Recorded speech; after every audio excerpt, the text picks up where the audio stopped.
नमस्कार, आप देख रहे हैं बिहार तक। मैं हूं आपके साथ सुकन्या सिंह। बिहार की सियासत के बड़े चेहरे जैसे लालू, नीतीश, जीतन राम मांझी अपने राजनीतिक करियर के अंतिम पड़ाव पर हैं।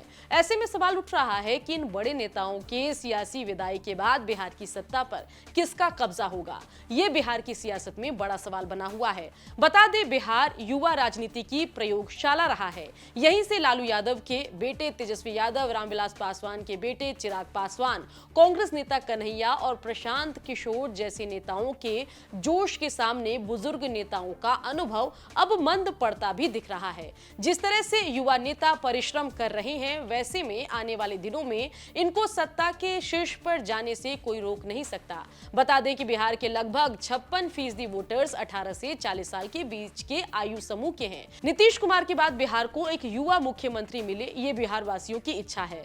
फिलहाल जो युवा चेहरे राजनीति में नीतीश और लालू की जगह लेने का मादा रखते हैं, आइए उन पर हम एक नजर डाल लेते हैं। और इस कड़ी में सबसे पहले बात करना जरूरी हो जाता है तेजस्वी यादव का।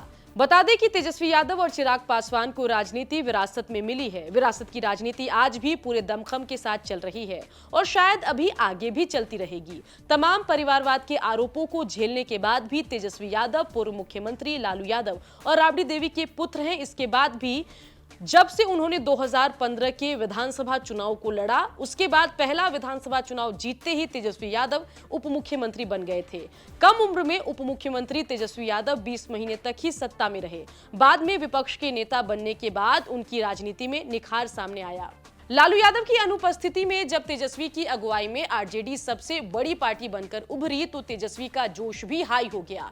और जब तेजस्वी ने बीजेपी के नाक के नीचे बिहार में सत्ता परिवर्तन कर दिया, तो तेजस्वी की चर्चा पूरे देश में होने लगी। फिलहाल बिहार के तेजस्वी यादव डिप्टी सीएम हैं और ऐसे में फिलहाल अगर भविष्य के मुख्यमंत्री की बात करें तो उनकी दावेदारी सबसे मजबूत नजर आती है। चलिए अब बात करते हैं चिराग पासवान की। चिराग पासवान भी रामविलास पासवान के बेटे हैं। 2013-14 में उन्होंने अपना राजनीतिक सफर शुरू किया और 2014 में पहली लोकसभा का चुनाव लड़ते ही जमुई से सांसद भी बन गए। और उसके बाद 2019 में लगातार दूसरी बार जमुई से चिराग ने जो है लोकसभा का चुनाव लड़ा। लेकिन चिराग पासवान को झटका तब लगा जब पिता की मृत्यु के बाद चाचा ने एलजेपी में बगावत कर दी। चाचा पशुपति पारस खुद केंद्र में मंत्री बन गए। चिराग पासवान ने बिहार की सड़कों पर आंदोलन किया। लेकिन पिछले कुछ समय से अगर देखें तो जिस तरह से चिराग पासवान अपने आप को बिहार की राजनीति में रगड़ रहे हैं, उससे राजनीति के जानकार ये मानने लगे हैं कि आने वाले भविष्य में चिराग का जो फ्यूचर है वो ब्राइट है। बिहार के सुदूर क्षेत्रों के दौरे पर भी चिराग पासवान जाते हैं और उनको युवाओं का ठीक ठाक सपोर्ट भी मिलता है। सोशल मीडिया पर भी चिराग का क्रेज ठीक ठाक नजर आता है। इन्हीं कारणों की वजह से बीजेपी भी चिराग पासवान को इग्नोर नहीं कर पा रही है।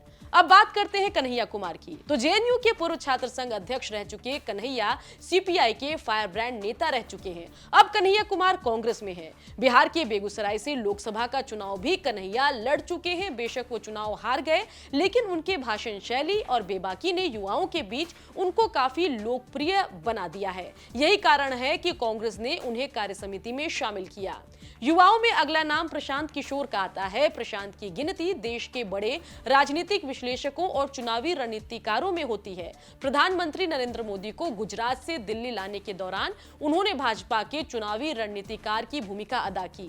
बता दें कि वे कांग्रेस, जनता दल यूनाइटेड, तृणमूल कांग्रेस सहित कई बड़े दलों के लिए इसी भूमिका को निभा चुके हैं। पीके ने पिछले साल गांधी जयंती से वैकल्पिक राजनीति पर काम करना शुरू किया। उनकी नजर में आरजेडी जेडीयू के शासन के 3 दशक के बाद भी बिहार पिछड़ा हुआ है। भाजपा के काम पर भी पीके सवाल खड़े करते रहे हैं। बिहार कैसे आगे बढ़ सकता है, इसके लिए वो फिलहाल पदयात्रा कर रहे हैं। अच्छी बात यह रही कि प्रशांत किशोर ने राजनीतिक पार्टी बनाने से पहले ही कामयाबी का स्वाद भी चख लिया। बता दें कि सारण शिक्षक निर्वाचन क्षेत्र से जन सुराज का समर्थित उम्मीदवार एमएलसी का चुनाव भी जीता। खबर है कि बिहार की यात्रा पूरी करने के बाद वे राजनीतिक दल भी बना लेंगे। राजनीतिक जानकारों को प्रशांत किशोर में भी खूब संभावना दिखती है। युवा चेहरों में एक चेहरा और है वो है सम्राट चौधरी का। सम्राट चौधरी 1990 में सक्रिय राजनीति में शामिल हुए। 19 मई 1999 को उन्होंने बिहार सरकार में कृषि मंत्री के पद की शपथ ली। 2000 और 2010 में परबत्ता विधानसभा से चुनाव लड़े, विधायक भी बने और फिलहाल सम्राट चौधरी भारतीय जनता पार्टी के प्रदेश अध्यक्ष हैं।